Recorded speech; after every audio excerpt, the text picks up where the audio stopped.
welcome back to Dominate Your Day. I'm very excited to introduce you to Sharon Eubank. Sharon is a global leader and she has done some great work. She's just written a book, and her book just came out recently. It's called Doing Small Things with Great Love, that captures her philosophy that change begins right where you are, which really inspires me so much, Sharon. And I can't wait for you to share your message with our audience today. So, welcome to Dominate Your Day. Thank you so much, Dana. I'm glad to be here. Yeah. So, let's set the stage. You've devoted your life to global humanitarian work, but I'd like to start with why. Where did that come from? I think there's nothing special. Right now, my day job is to be the Director of Humanitarian Services for the Church of Jesus Christ of Latter-day Saints. So they do work all over the world. But I don't think that I'm anything special. I think as people think about where they live in their families, in their communities, whatever they do for their job, there's always opportunities to make things better. There's suffering, we encounter suffering, there's people who need help, and I think all of us have an opportunity to do that. You don't need to work for a big NGO or people with a big fund. So that was sort of why I decided to try and identify what would help in a book. Yeah. So, where did this idea for the book come around? Where did that come from? I've worked for 28 years and I've made a lot of mistakes. And I just Uh, looked around and said, if people didn't have to make these kinds of mistakes, what would they know? And that's kind of how the book started. yeah. So, in your experience, 28 years, that's a long time of serving and doing something on such a big scale that you're doing right now. Can you explain what things that you saw that you did that you wanted to make sure people read about in your book, that they took away? Like, if I'm going to read your book, what are the things you want me to take away if I really want to go serve right where I am? I'll talk about three things and then we can explore them a little bit because I tell the story early on in the introduction to the book where I came home one day and visited my parents, and my mom was knitting a pair of red slippers. And I said, what are you doing with those? And she said, it's for an airlift going to Yugoslavia because the ethnic war was breaking Yugoslavia apart into 5 different countries. And she had heard about somebody who was collecting things and they were going to send them. And, I was maybe my mid-20s, and I remember thinking, oh, Mom, the red slippers, this is such a big political issue. And, is that the very best that we can do, is provide handmade slippers from a woman in the United States that will go? But I kind of had to take that back because 5 years later, I was reading an article in the New York Times, and a woman was talking about she had been in Kosovo. The apartment building where she lived had been bombed. The pipes had all broken and then frozen. And she was living in the basement, afraid of the bombing campaign. She said it was winter, it was freezing cold, everything was filthy, and they were hungry. And a Red Cross truck came in the middle of the yard and passed out new socks to people. And she said, I put my filthy, frozen legs into these wool socks and I pulled them up to my knees. And she said, I had been living like an animal. And I felt suddenly like I was a human being, that somebody knew that this was what I needed, it was important to me. And then miraculously, it was there, somebody delivered it. And when I read that story, I realized it isn't so much the thing that we send. Sometimes we think it has to be big, or maybe my small effort is too small. That's not the determining factor. The factor is we sent the right thing at the right time in the right way. So it doesn't always have to, of course, what was needed was that the war would stop that day, but it wasn't going to stop that day. And so socks were meaningful to her. And it made me realize my mom's offering of those little red slippers was meaningful to somebody. It was given out of her empathy, and it meant something for somebody. So that was the first thing that I recognized. The thing that works, the thing that helps, is if you give the right thing at the right time in the right way. That was the first thing. And so you talk about, I love this quote, real help is always an exchange. Can you unpack that for us, what that means? Sure. I think it's easy to feel like I'm from a stable country, I have education, I have experience, I will tell you what you should do. And I just write in the book that never works because we don't interact with each other in that way. And the truth is, it may be that none of my experience is right. I don't know enough about your situation to be able to tell that. And we don't even know enough about our kids and our grandkids as we try to do things, or employees as we try to help them. There's so much variety and complexity in people's lives. And so I thought, okay, if that doesn't work, what is? And the thing that has helped me the most in the work that I've done is this idea of an exchange. I'm going to sit down with you. I'm inclined toward you. I'm interested in what's happening in your situation or your life. But I'm going to respect you enough and give you the dignity of your situation to ask you, what's going on? Tell me about the situation. And what do you want from somebody like me? What would you ask for? And then recognize that whatever you and I do together, I'm gaining as much as you are gaining. In other words, you're giving me certain things that are important to me. I'm giving certain things that are important to you. It's an exchange. And I'll give an example. There was a woman in India. She was on a church volunteer mission, and after she'd been there for 3 months, she kept writing back and forth to her family. They have nothing. There's so much poverty here. It's just, the smells are overwhelming. They live in houses with no floors, just dirt floors. And she said, I remember writing that phrase, they have nothing. Mm. And after 3 months, an Indian woman came up to her and sat by her, and she said, we feel really sorry for you. And the American woman said, why? Why do you feel sorry for me? She said, because I saw a photo of what you showed of your family. And she said, you live in that big house all by yourself. You don't have grandparents. You don't have grandchildren to live with you. There's just so much space, and you seem so alone. And we've talked about it, and we want to be your Indian family. Please come to our house. We want to cook with you. We want to share our recipes with you. We will be your Indian family. And she said, I was feeling sorry for them. At the same time, they were feeling sorry for me. And what we needed was each other's friendship. And she said, I had a beautiful experience with that family. And we stopped feeling sorry for each other, and we just reveled in each other's gifts. And I think that's a good example. That is a great example. Wow, I love that. And I think some of the things that I'm seeing from your book, you really have some great quotes. You have some great things that people can hold on to, that just kind of hang on to as they think about service. I remember my mom always said, if you're ever feeling down, go out and serve somebody, because it's really not about them. It's about, not about you doing something for them. It's about how they help you feel, which is the story you're sharing. So can you explain, in your book, you talk about the 12 core principles of service. Can you outline those for us? Like, from you are most powerful when you live to protect dignity and protect choice. Can you unpack that a little bit for me?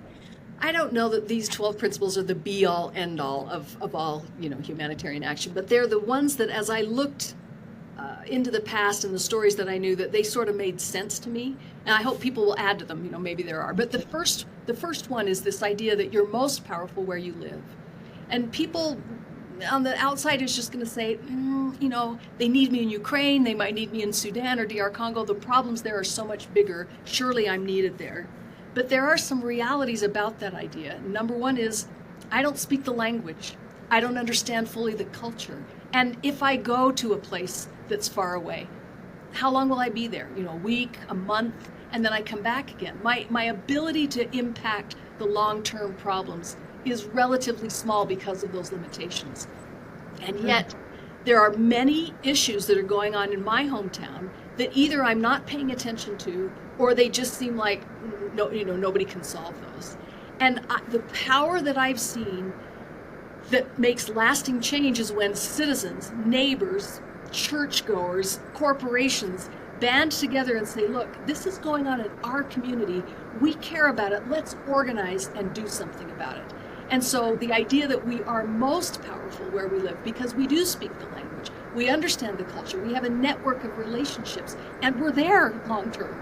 I think those are the kinds of things that allow us to be powerful, and we shouldn't give away that opportunity. Mm-hmm.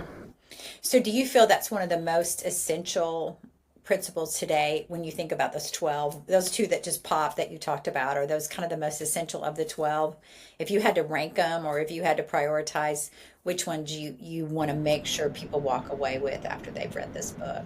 Well, if we're going to walk away with one idea, I hope the idea is that you are most powerful where you live.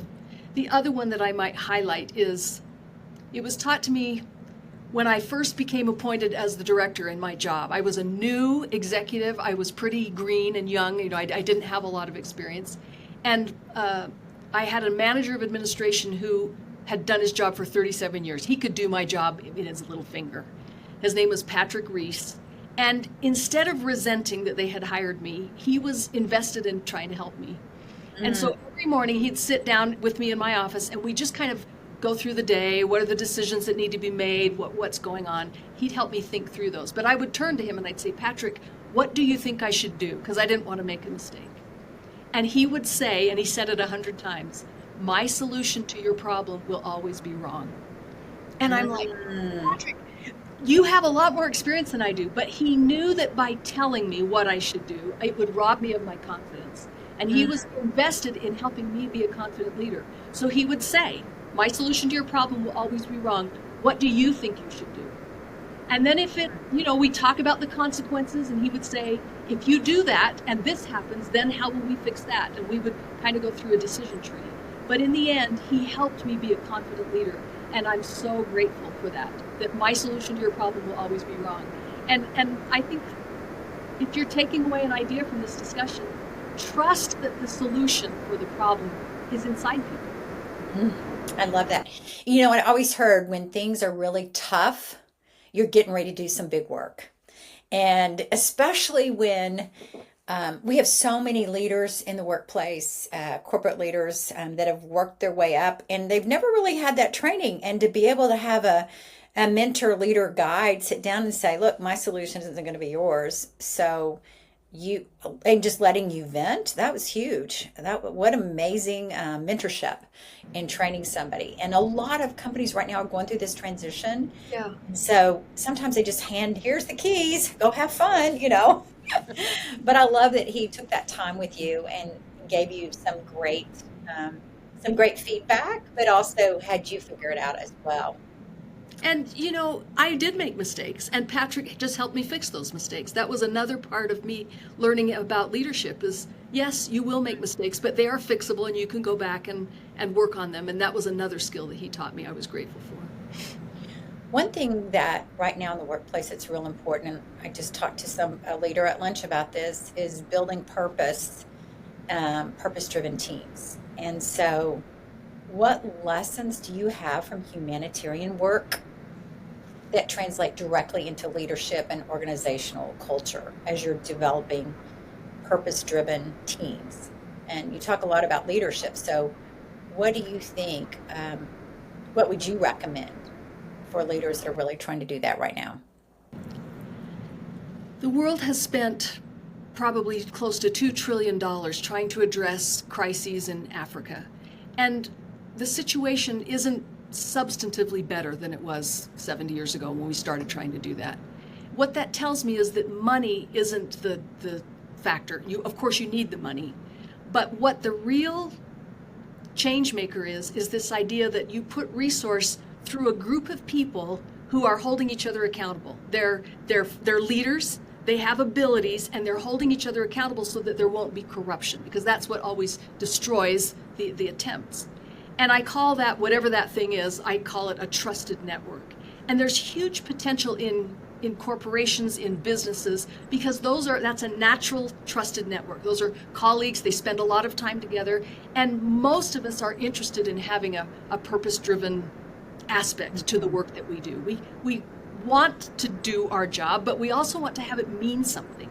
And the ability to take a working group with a good leader and say, what's an issue that exists in this community that we care about? And it can be related to the work that we do, or maybe it's unrelated, but we want to have an impact on this society or this neighborhood. What could we do? The amount of leadership and power that's in that trusted network can accomplish amazing things. And one of the tools that I like to recommend is there's an app called justserve.org. You can put your zip code in there and all the opportunities around you come up. It's completely free, it's open to anybody to use, and I like an idea like that a purpose-driven team could get on there and say, let's do this together. Now it helps the community, but it also bonds that team. It allows them to be doing something meaningful together, and it improves their work product at the same time. I love that. I know I grew up at Southwest Airlines, and we always did once a month, we would go cook at Ronald McDonald House with the families there with kids that had had to be long hospital stays. And it was such a simple thing. And we had so much fun just getting in the kitchen and cooking and then sitting down with each of the family members and talking to them. And that's just one thing. But it was just kind of integrated into the culture. And I think that's a powerful thing. You always leave there feeling like, oh my gosh, I can't wait to come back. So when you think about justserve.org, I would encourage our listeners to look into something like that if they don't have a place to serve. So as we get ready to close out, I want to think about or talk about a little bit about the legacy and the legacy you're leaving after 28 years of serving and this humanitarian work. What has this work taught you about human nature? Now we're in this computer AI time, and there couldn't be a better time to be working with humans than right now and being together, right? It's a really relevant question that you're asking, Dana, because in some ways, because of the 24/7 news cycle and because of the presence on social media, we have a lot of streams of information that are constantly coming toward us. And for whatever reason, it's creating polarization in our community. If you don't vote like me or look like me or worship like me or whatever, somehow we cancel that out and we feel like we can't have a relationship with other people. And then at the same time, we're also very digital. We're doing a lot of things digitally, so we don't interact on a human level with people. And all of those things come with benefits. But there is a tremendous benefit at standing next to somebody, looking at them eye to eye, and doing something together that sort of, we may not vote or worship or look like, but we still care about this cause, and we're going to work together on this cause, and we're going to develop a friendship that's separate from all those other divisive things. And I think this is the time in our history when this could be really helpful and useful for us. So I think volunteering, I think purpose-driven activities with teams, finding an issue, taking a young person with you, all of those things help us kind of unify our communities. Well, and I'm so glad that you've put all this in your book, and can't wait to have the listeners open it up and learn about ways they can be inspired to serve. Doing Small Things with Great Love is the book. Is there anything else as we get ready to close out, Sharon, that you want to make sure that our listeners hear that I didn't get to ask you? Well, in the service of your podcast, dominate your day, and you're always thinking about things that are so big that they dominate. I hope that service and the spirit of community and the idea of taking people that are younger than us along with us to develop those relationships, if that would dominate some of our experiences, I think we would benefit from that with mental health, with physical health, and our communities would be stronger. So thank you for the work that the podcast does, and I will try to let this dominate my day. Thank you so much. And thank you for being here, and best to you as your legacy continues and your book will be in the hands of many. And we just wish you the best. Thank you very much.